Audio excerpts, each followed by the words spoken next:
DJ Kanchan Raj Hajipur Vaishali. Mix बार Pallavi recording studio Majhiya मोड़।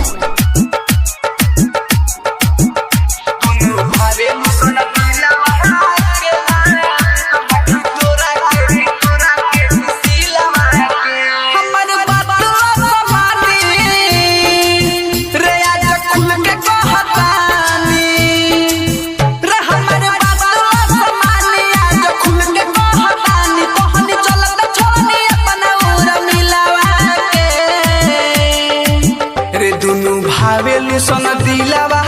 के राखी तोरा के किसी लवा के बोल दुनू भावेलू सोन दिलवा के राखी तोरा के किसी लवा के सुना भावेलू सोन दिलवा डीजे कंचन राज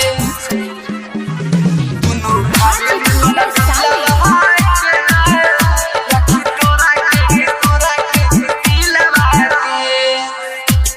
कमरिया 16 के उमरिया लगे उरा मिलवा कमाल रे सुत साला बाहर पे निकले बहरिया पहाड़ा में जब अपन बाल रे पहाड़ा में जब अपन बाल रे पतली कमरिया 16 के उमरिया लगे उरा मिलवा कमाल रे सुत साला बाहर पे निकले बहरिया पहाड़ा में जब अपन बाल रे कमना के हम राखी रे दुनू हो सखी कमना के हम राखी दुनू हो सखी तो पते न लगतारू सजिलवा के रे दुनू भावेलू सोन दिलवा के राखी तोरा के किसी लवा के बोल दुनू भावेलू सोन दिलवा के राखी तोरा के किसी लवा के सुना दुनू भावेलू सोन डीजे कंचन राज हाजीपुर वैशाली। राखी तोरा के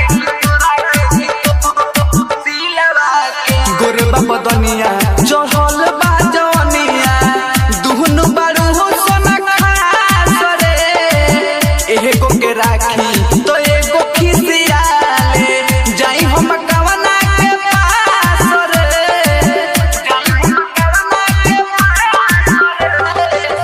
गोरबा बदनिया चढ़ल बा जवनिया दुहनु बारू हो सोना खास रे एगो के राखी तो एगो खिसियाले जाई हम कवना के पास रे परमोत दी के खानी दुगो में हर रखल बानी अमर जीत गुड खानी दुगो में हर रखल बानी छोटू जान गइल सब हमरा लीलावा के रे दुनू भावेलू सोन दिलवा के